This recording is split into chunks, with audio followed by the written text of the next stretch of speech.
গোসাইরহাট কবিগুরু একাডেমির পক্ষ থেকে বিদ্যালয়ের বার্ষিক ক্রীড়া প্রতিযোগিতা। গোসাইরহাট উচ্চ বিদ্যালয়ের মাঠে আয়োজিত এই প্রতিযোগিতায় উপস্থিত ছিলেন শীতলকুচি পঞ্চায়েত সমিতির সভাপতি মদন বর্মন, শীতলকুচি কলেজের অধ্যক্ষ সঙ্গীতা রায় চৌধুরী, কবিগুরু একাডেমির প্রধান শিক্ষক রাজু সরকার, বিশিষ্ট সমাজসেবী হরিনাথ বর্মন, হরিনারায়ণ সরকার, রাইহান বসনিয়া সহ আরও অনেকে। বিদ্যালয়ের প্রধান শিক্ষক রাজু সরকার জানান, 56টি ইভেন্টে প্রায় 276 জন ছাত্রছাত্রী আজকের এই বার্ষিক ক্রীড়া প্রতিযোগিতায় অংশগ্রহণ করেছে।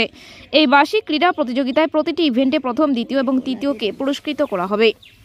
তিনি আরও বলেন, সুস্থ শরীরের জন্য নিয়মিত খেলাধুলা ও শরীরচর্চা প্রয়োজন। একথা আমরা সবাই স্বীকার করি। খেলাধুলার মাধ্যমে শরীর সুগঠিত হয় এবং নৈতিকতা, সহমর্মিতা, সহানুভূতি ও ভ্রাতৃত্ববোধের জন্ম হয়। এইসব গুণের বিকাশের মধ্য দিয়েই তৈরি হয় একজন প্রকৃত মানুষ।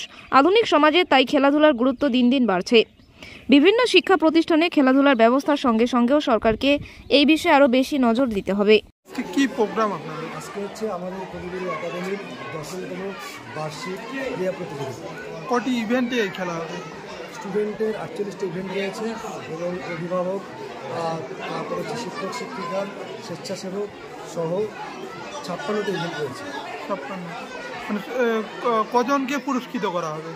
আমরা হচ্ছে প্রতিটা ইভেন্টে ফার্স্ট, সেকেন্ড, থার্ড একটি ক্লাসের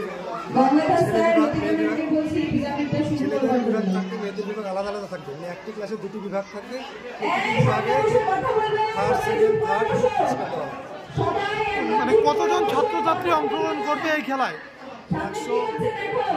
276 জন স্টুডেন্ট রয়েছে আমাদের, 276 জনই আজকে খেলায় অংশগ্রহণ করবে। আচ্ছা, এই খেলার মধ্য দিয়ে ছাত্রছাত্রীদের উদ্দেশ্যে কি বলবেন? আমি এই খেলার মধ্য দিয়ে এটাই বলতে চাই যে আমরা হয়তো 1 মাস প্র্যাকটিস করে আজকে খেলা হচ্ছে বার্ষিক ক্রীড়া প্রতিযোগিতা, কিন্তু এই 1 মাস বা একদিন খেলাই তো মূল নয়। আমরা জানি যে শিক্ষার সাথে স্বাস্থ্য জড়িত। আমরা করোনা আবহাওয়া থেকে যেটা শিখেছি, স্বাস্থ্য খুব জরুরি। স্বাস্থ্য না থাকলে শিক্ষা সম্ভব নয়, কারণ আগে সুস্থভাবে বেঁচে থাকতে লাগবে, তবেই শিক্ষা গ্রহণ করতে পারবে। তার জন্য আমি মনে করি যে সমস্ত এটাই বলবো যে একদিন দুদিন খেলা নয়, সারা বছর তারা বাড়িতে একটা রুটিন মাফিক তারা বাড়িতে অন্তত খেলা দেয়। কারণ 4 দিনের মধ্যে হয়তো পড়াশোনা হতে পারে, স্বাস্থ্য ভালো থাকতে পারে না। এর জন্য মাঠ খুব প্রয়োজন। এই জন্য মোবাইল, বিশেষ করে গার্জেনরা এখন মোবাইল দিয়ে রিল্যাক্স হয়ে যায় অনেক সময়, সেই অভিভাবকদের বলবো মোবাইলটা একটু দূরে রেখে বাচ্চাদের খেলার সময় দেওয়ার জন্য, তাহলে খেলাও হবে, শিক্ষাও হবে।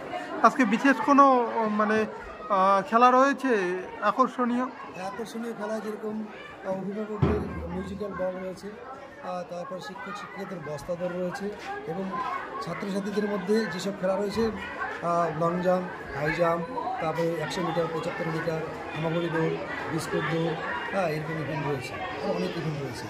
কি নাম আপনার? আমার নাম রাজু সরকার। কোন দায়িত্বে আছেন? আমি কলেজের ডিরেক্টর।